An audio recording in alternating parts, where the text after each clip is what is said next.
29C is asking us to simplify this radical. Now when I'm multiplying two radicals that are alike, or they're both fourth roots, I should say, they both have the same index, I can combine what's under the radical signs. So I can make this a fourth root of all of that together.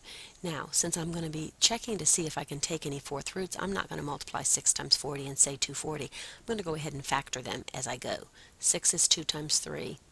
40 is 5 times 8, so that's 5, and 8 is 2 times 2 times 2. You can prime factor that if you need to, but it's easier to see what you have 4 of, my index, if it's factored out than it is if it's multiplied by 640. Okay, now x to the 11th times x is x to the 12th,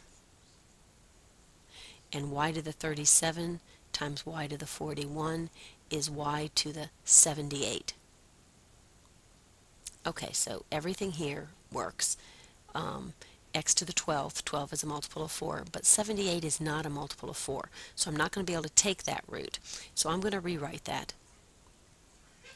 That's the fourth root of 2 times 2 times 2 times 2. You could have multiplied that together there. Times 3 times 5 times x to the 12th times y to the 76, because 76 is a multiple of 4, and the leftovers, which is y squared. So now I have 4 2's. Those 4 2's are 16. The fourth root of 16 is 2. So that allows me to bring a 2 out. They're all gone now. Can't take the fourth root of 3 or 5. There's only one of each of those. The fourth root of x to the 12, I say 12 divided by 4 is 3, and that's x cubed. I use that, so let's cross it out. Y to the 76, the fourth root of 76, of y to the 76, I say 76 divided by 4. That gives me 19, so that's y to the 19.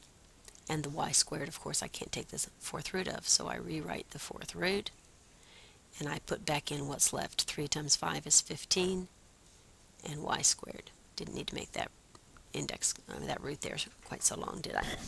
Okay, so now, before I finish, because this is an even index, and that's an even index, and that's an even index, I need to decide whether or not I need an absolute value. The rule is even, even, odd requires an absolute value. What came out on both of those that went in even were odds, so yes, I do need an absolute value, and there's my final answer.